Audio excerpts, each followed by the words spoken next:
بسم اللہ الرحمن الرحیم۔ السلام علیکم ورحمۃ اللہ وبرکاتہ۔ ناظرین، میں امید کرتا ہوں آپ سب خیریت سے ہوں گے۔ صبح و فجر کی نماز کے بعد صرف 33 بار اللہ پاک کا یہ نام پڑھ لیں، پھر دولت کا ایسا زبردست طوفان آئے گا کہ آپ کے آگے پیچھے دولت ہی دولت ہوگی۔ محترم ناظرین کرام، آج کا وظیفہ لاکھوں کروڑوں کا مالک بنا دینے والا وظیفہ ہے۔ یہ وظیفہ کرنے سے آپ کے گھر میں دولت کا طوفان آ جائے گا۔ اللہ پاک کے بہت ہی پیارے نام کا ذکر ہے۔ آپ لوگوں نے پڑھ کر اپنی کسی بھی مشکل کے لیے، کسی بھی حاجت کے لیے، کسی بھی پریشانی کے لیے اس نام کو پڑھ لینا ہے۔ اس نام کو پڑھنے سے انشاءاللہ اللہ پاک آپ کی ہر پریشانی کو دور فرما دے گا۔ اگر ایک بہت بڑا پہاڑ ہمارے سامنے کھڑا کر دیا جائے تو ہم اس پہاڑ کے آگے ایک معمولی سے انسان لگتے ہیں، ایک معمولی سی مخلوق لگتے ہیں، لیکن اس میں مبارک میں اتنی طاقت ہے کہ جن کو پڑھ لینے سے، جن کا ذکر کر لینے سے یہ پہاڑ کو اپنی جگہ سے ہٹا دیتی ہے۔ تو پھر آپ کی پریشانی، آپ کی کوئی مصیبت، آپ کی کوئی بیماری، مصیبت، دکھ، تکلیف کچھ بھی نہیں بچے گا۔ اگر آپ سب لوگ آج کا یہ چھوٹا سا عمل کر لیں تو میری دعا ہے کہ اللہ تعالی اس عمل سے آپ کی اور سب مسلمانوں کی پریشانیوں کو دور فرما دیں گے انشاءاللہ،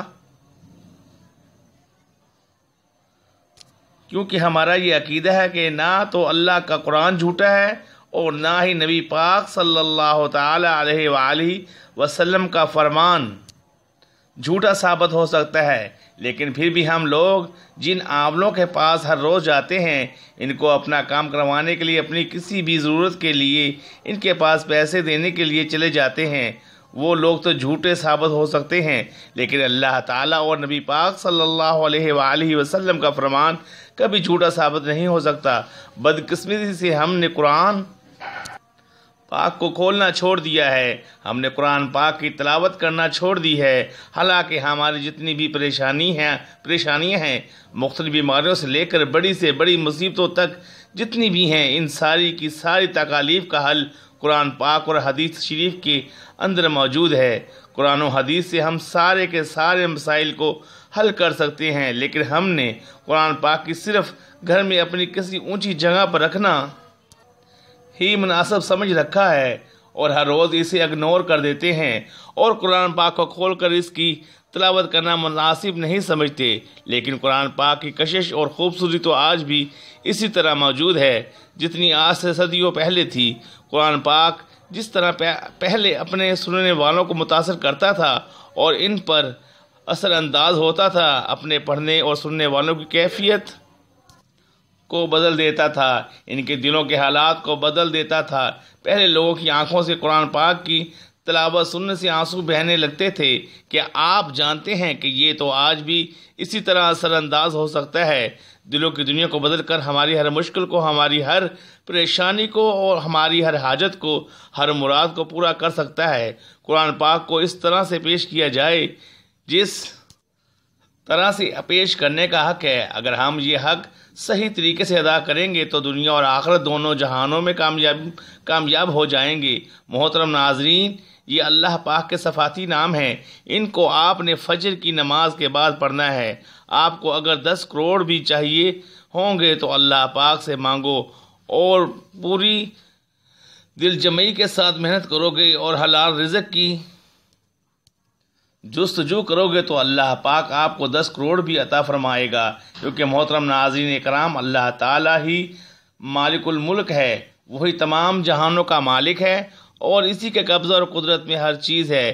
یہ اللہ پاک کے 2 ایسے صفاتی نام ہیں اور ان میں اتنی زیادہ طاقت ہے کہ بندہ جتنا بھی قرض ادار ہے، اس کے اوپر چاہے کروڑوں کے حساب سے قرض ہے، تو انشاءاللہ اللہ پاک کوئی نہ کوئی ایسا ذریعہ، ایسا وسیلہ پیدا فرمائے گا کہ آپ کا قرض جلد ہی اتر جائے گا اور آپ کو پتہ بھی نہیں چلے گا۔ لیکن ایک بات کی وضاحت کر دیں کہ ہم جو بھی وظیفہ یا پھر عمل آپ لوگوں کو بتاتے ہیں، آپ اسے دل کے ساتھ نہیں کرتے، بلکہ آپ اس عمل کو آزمانا چاہتے ہیں۔ ایک دفعہ آپ اس کو یقین کے ساتھ کر کے دیکھو، آپ خود حیران رہ جاؤ گے۔ لیکن آپ کیا کرتے ہیں کہ وظیفے تو شروع کر دیتے ہو اور پھر دیکھتے ہو کہ ہم نے آپ کو وظیفے کے اندر بتایا تھا کہ آپ کا کام شام تک ہو جائے گا، اسی لیے آپ بھی یہ امید لگا کر چارپائی پر بیٹھ جاتے ہیں کہ ابھی ہمارا کام ہو جائے گا، ابھی ہو جائے گا، لیکن وہ کام کبھی نہیں ہوگا۔ کام کے لیے کچھ ہاتھ پاؤں بھی ہلانا پڑتے ہیں۔ میرے بھائیوں، یہ بات ٹھیک ہے کہ اللہ پاک ہر چیز پر قادر ہے اور وہ معجزہ بھی کر سکتا ہے، لیکن ان معجزات کے لیے بھی اللہ تعالیٰ کی طرف سے کچھ شرائط و ضوابط ہیں۔ اس لیے آپ کسی بھی وظیفے کو آزمائش کے طور پر مت کیا کریں۔ جو بھی عمل یا وظیفہ آپ کو بتایا جاتا ہے اس کو آپ اتنا یقین سے کرو، اتنے اعتماد کے ساتھ کرو کہ آپ کے چہرے پر خوشی آ جائے گی۔ ابھی میں وظیفہ کر رہا ہوں، اللہ پاک کا ایک صفاتی نام مبارک پڑھ رہا ہوں۔ اب انشاءاللہ اس وظیفے کے طفیل آپ کے مسائل ختم ہو جائیں گے جب آپ ذہن میں یہ تصور کر لیں گے، کیونکہ جو چیز آپ کا دماغ سوچ رہا ہوتا ہے وہی ہوتا ہے۔ جب آپ یہ چیزیں اچھی طرح سے ذہن میں بٹھا لیں گے تو انشاءاللہ تعالی آپ کا وہ کام ہو جائے گا، کیونکہ اسلام میں واضح طور پر کہا گیا ہے کہ عملوں کا دار و مدار نیتوں پر ہے۔ اس لیے جس طرح بھی آپ نے سوچا ہوگا ویسا ہی آپ کے ساتھ ہوگا۔ اللہ پاک انسان کے لیے بہتر فیصلہ کرتا ہے، لیکن انسان کبھی نہیں سمجھ سکتا۔ کبھی بھی انسان جانے یا نہ انجانے میں اللہ پاک سے کچھ ایسی چیزیں مانگتا ہے جو کہ اس کے لیے نقصان دہ ہو سکتی ہیں۔ اس لیے اللہ والو ہر حال میں اللہ کا شکر ادا کیا کرو۔ آئیے اب ہم آپ کو وظیفہ بتاتے ہیں۔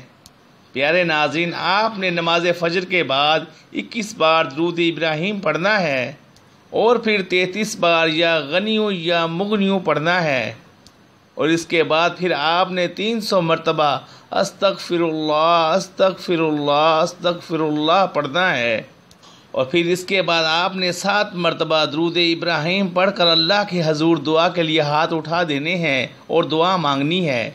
انشاءاللہ اللہ والو مسلح چھوڑنے سے پہلے اللہ پاک آپ کی تمام حاجات کو پوری فرما دیں گے اور تمام مشکلات کا خاتمہ ہو جائے گا انشاءاللہ۔ دولت اور رزق کا طوفان آ جائے گا۔ مجرب عمل ہے، ضرور کیجیے گا اور ہمیں دعاؤں میں اپنی یاد رکھیے گا۔ اب اپنے بھائی ریاض احمد کو اجازت دیجیے۔ اللہ حافظ۔